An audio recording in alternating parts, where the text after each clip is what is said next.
धुळेतील वीज चोरी तपासणी मोहिमेला अडथळा, आत्मदहनाची धमकी, चाळीसगाव रोड पोलीस ठाण्यात 2 स्वतंत्र गुन्हे दाखल. धुळ्यात वीज चोरी विरोधात कारवाई करणाऱ्या महावितरणच्या अधिकाऱ्यांनाच अडथळा आणल्याची धक्कादायक घटना समोर आली आहे व या प्रकरणी चाळीसगाव रोड पोलीस ठाण्यात 2 वेगवेगळे गुन्हे दाखल करण्यात आले आहेत. वीज वितरण कंपनीतर्फे सध्या वीज चोरी रोखण्यासाठी धडक मोहीम राबवली जात आहे.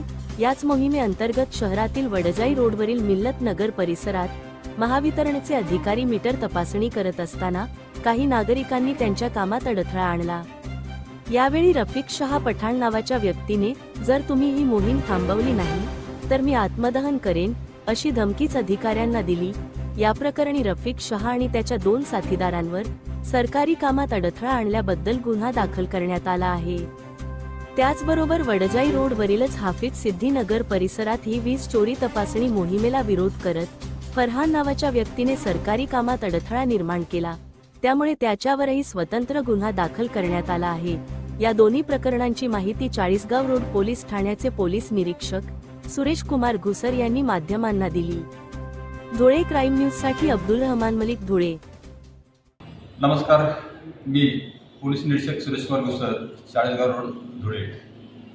काल 10 सप्टेंबर 2025 रोजी आमचे धुळे जिल्ह्याचे माननीय SP श्री दिवरे सर, माननीय ADC SP दिवरे सर आणि आमचे DYSP उपास्य सर यांच्या मार्गदर्शनाखाली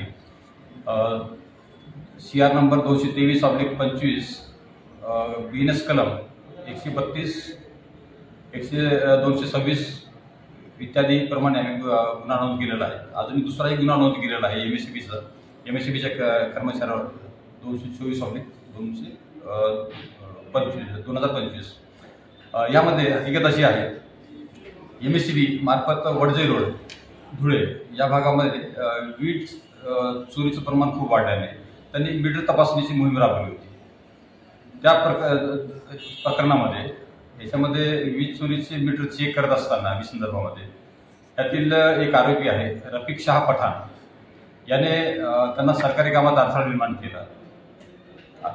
त्यानंतर त्यांनी अडथळा निर्माण करताना त्यांना धमकी दिली किंवा तू वीज बंद नाही केलं तर मी काहीतरी जीवाचं बरवाईट करेन आणि स्वतःच्या अंगावर रॉकेल वगैरे टाकून त्यांनी तसा प्रयत्न केला आणि त्यांना धमकावलं.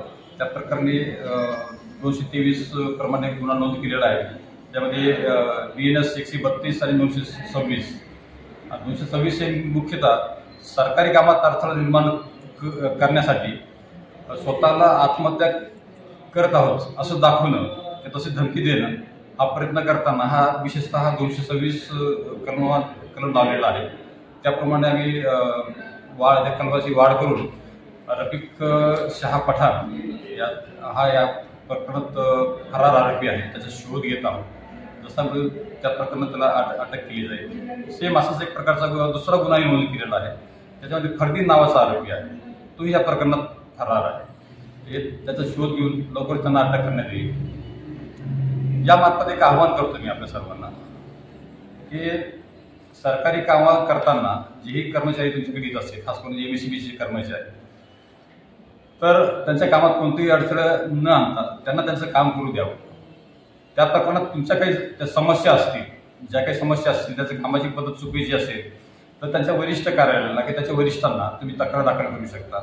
की तुम्हाला त्याचे अधिकार आहे तुम्हाला, पण कोणत्याही सरकारी कामात अडथळे निर्माण करू नका, ही मी यामार्फत आपल्या सर्वांना आवाहन करतो.